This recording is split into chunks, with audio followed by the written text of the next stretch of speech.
Welcome back to the channel, people. Games are designed to be enjoyable, and enjoyment varies from person to person. One person's garbage is another person's treasure, and one person's nerve-wracking and stressful activities are another person's fun day out. So in today's video, let's take a glance at the 10 most stressful activities that gamers do for fun. Number 10. Good horror games in VR. A virtual reality game, also known as a VR game, is a video game that is played using virtual reality hardware. To create a 3D perspective, the game or image displayed on the VR screens is split in two, with an individual view for each eye. Lenses will be used between the screen and your eyes on all VR displays. This helps to distort the image on the screen into something more lifelike for our eyes. One of the best ways to have fun is to play Alien Isolation in VR. It is without a doubt the most terrifying way to go about it, because the atmosphere in that game is so good. Likewise, there's The Inpatient, The Forest, and Resident Evil 7. Resident Evil 7 is among the best horror games released in recent years, and its VR support is still available 4 years later. Number 9. Killing optional bosses in the Soulsborne games. Souls is really an action role-playing game series made by From Software. Demon's Souls was created for the PlayStation 3 in 2009 and was followed by Dark Souls and its sequels, Dark Souls 2 and Dark Souls 3 in the 2010s. The Souls games are played in third person and emphasize exploration or interconnected environments while fighting enemies with weapons and magic. To progress through the story, players must defeat bosses while interacting with strange, non-playable characters. The series' high level of game difficulty has been both praised and criticized. We can focus solely on the Headless from Sekiro. These are ridiculous, stressful bosses with strange conditions. We can keep using them because they are fantastic, but these are extremely difficult battles, and 2 of them are underwater for various reasons, including the fact that they are less painful than the others. Everything is so difficult and stressful. Number 8. Halo. Bungie's Halo is a military science fiction media franchise. 343 Industries currently manages and develops the franchise, while Xbox Game Studios owns and publishes it.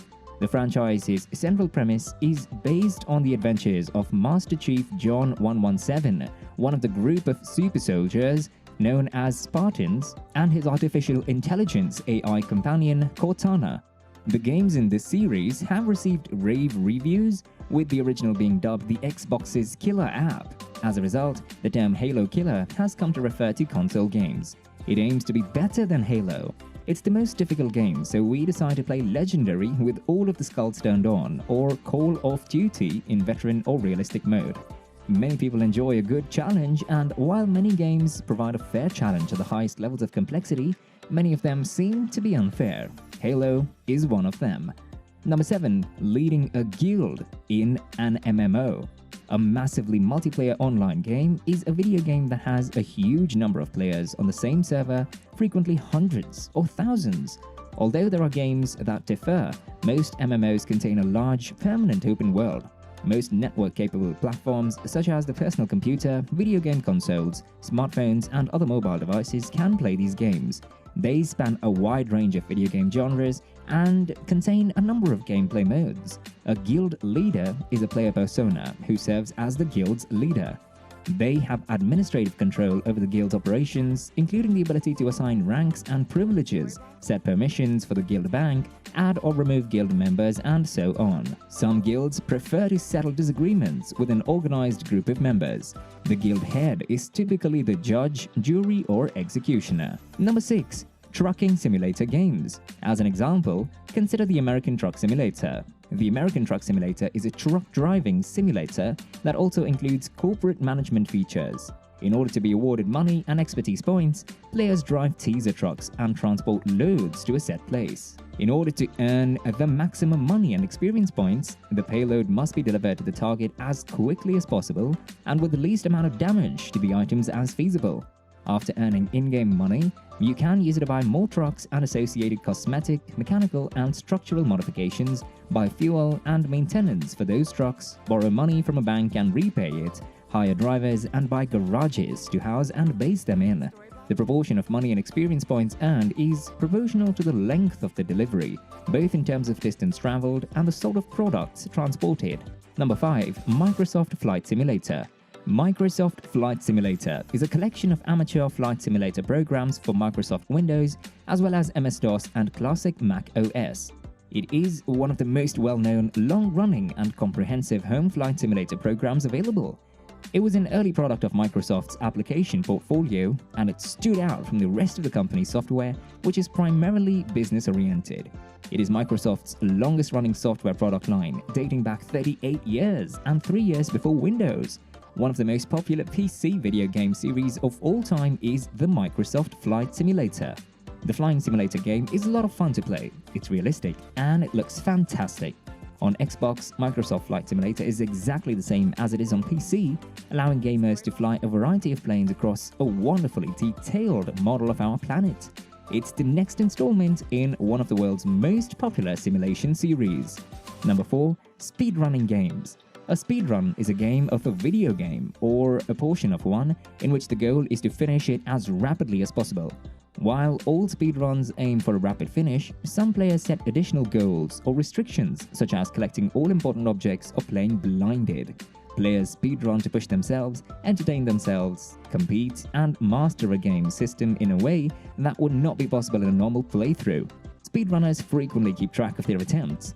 These recordings are used to entertain others, check the completion time, certify that all regulations were followed, and identify areas where the completion time could be improved. Speedrunners must frequently reason about the game differently than other players in order to obtain a high level of performance. Speedruns follow meticulously prepared gameplay pathways that frequently entail rearranging or skipping significant sections of the game's scheduled sequence of events. Number 3. Skyrim. Bethesda Game Studio and Bethesda Softworks developed and released Skyrim, an open-world action role-playing game. Skyrim seems to be the 5th main installment in the series. The main plot of the game follows the player's character, the Dragonborn, on a journey to battle Alduin, the Planet Eater, a dragon who is rumored to be on his way to annihilate the world.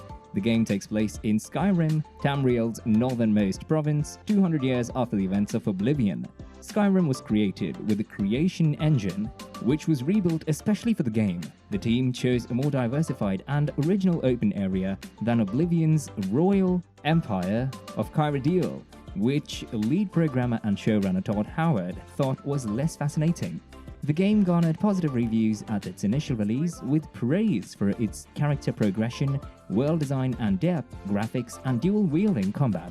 Skyrim is rated as one of the best video games of all time by critics. Number 2. Challenge runs. A challenge run is when a player tries to finish a game or a portion of a game with a specific aim or set of rules. Because most challenge runs aren't implemented or recognized by the game, no in-game prize is given for completing them. The majority of challenge runs are limited to the primary narrative mode. The reasons for taking on those challenges differ from player to player. We can consider Pokemon Nuzlocke as an example for a challenge run. If a Pokemon faints or is wiped out in this challenge, it's regarded dead or unplayable from that point forward in the run, and we cannot use it again. That is one of the difficulties. If we get to the point in the game where we end up losing a Pokemon every time, it will be much more difficult. For some, the challenge itself is more enjoyable. Number 1. Elite Dangerous. Frontier Developments developed and released Elite Dangerous, a space travel simulation game. In this open-world game, the player takes the role of a spacecraft pilot and travels through a map that realistically depicts the Milky Way galaxy. The game is the first in the series to include online multiplayer, as well as an online-only single-player campaign and access to a massively multiplayer persistent environment dubbed Open Play. Money collected throughout the game can be used to upgrade or purchase new ships. So far, those are the top 10 most stressful activities that gamers engage in for fun. Thank you for hanging in there until the end. We'll see you in the next video.